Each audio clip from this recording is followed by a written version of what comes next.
Hello everyone, welcome back to my channel Keya Sharbit. আমি কেয়া, আমার চ্যানেলে তোমাদের সকলকে স্বাগত জানাই। আজ আমি চলে এসেছি কলকাতার মোহরকুঞ্জতে, রবীন্দ্র সদনের উল্টো দিকে এই মোহরকুঞ্জ পার্কটিতে পুষ্প প্রদর্শনী শুরু হয়েছে। প্রথমে ঢুকতেই কত রকমের ফুলের মেলা, চারিদিকে শুধু ফুল আর ফুল। ফুল এমন একটা জিনিস, মনে হয় পৃথিবীর এমন কেউ নেই যে ফুল ভালোবাসে না। নিঃস্বার্থভাবে মানুষকে তার রং দিয়ে, রূপ দিয়ে, গন্ধ দিয়ে ভালোবাসা ছড়িয়ে যাচ্ছে। আর আমাদের এমন কোনো অনুভূতি নেই যা আমরা ফুল দিয়ে প্রকাশ করতে পারি। দেখতেই পাচ্ছ, এখানে ফুল ছাড়াও আরও অন্যান্য গাছগাছালিরও প্রদর্শনী শুরু হয়েছে। এখানে সবজি আছে, শাক আছে, ফার্ন আছে, আরও নানান রকম গাছের মেলা বসেছে। তোমরা চলো আমার সঙ্গে মেলাটি ঘুরে ঘুরে দেখো।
ফুল শুধুমাত্র আমরা ভগবানের পায়েই অর্পণ করি না। ফুল এখন আমাদের বাগান সজ্জার অংশ, আমাদের গৃহসজ্জার অংশ, আমাদের অঙ্গসজ্জারও অংশ। আমরা যে কোনো অনুষ্ঠানে কেমন ফুল মাথায় দিয়ে নিজেদেরকে সাজিয়ে তুলি। আর এই দেখো, ফুল নেই, গা ভর্তি কাঁটা নিয়ে ক্যাকটাসেরাও তারাও চলে এসেছে তাদের সৌন্দর্য নিয়ে এই মেলাতে। আর এইখানে রয়েছে হরেক রকম বনসাই গাছ, বড় বড় বৃক্ষগুলিকে ছোট আকারে রূপদান করে বাড়ির গৃহসজ্জার অংশগত করে দেওয়া হয়েছে এদেরকে।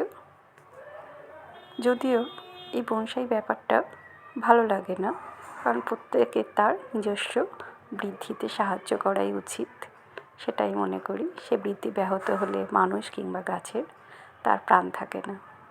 যাই হোক, দেখো এখানে আরও নানান রকম ফুল।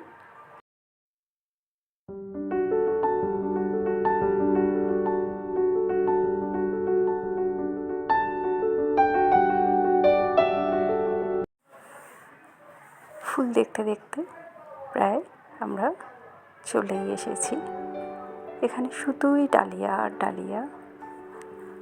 আর এই যে রাতের আলোয় কেমন পার্কটি মায়াবী লাগছে। আর এই মোহরকুঞ্জ পার্কটি কার নামে জানো? প্রখ্যাত রবীন্দ্রসঙ্গীত শিল্পী কণিকা বন্দ্যোপাধ্যায়ের নামে এই পার্কটি। এই যে ভিডিওটি এখানেই শেষ করছি, আবার নতুন ভিডিও দেখা হবে।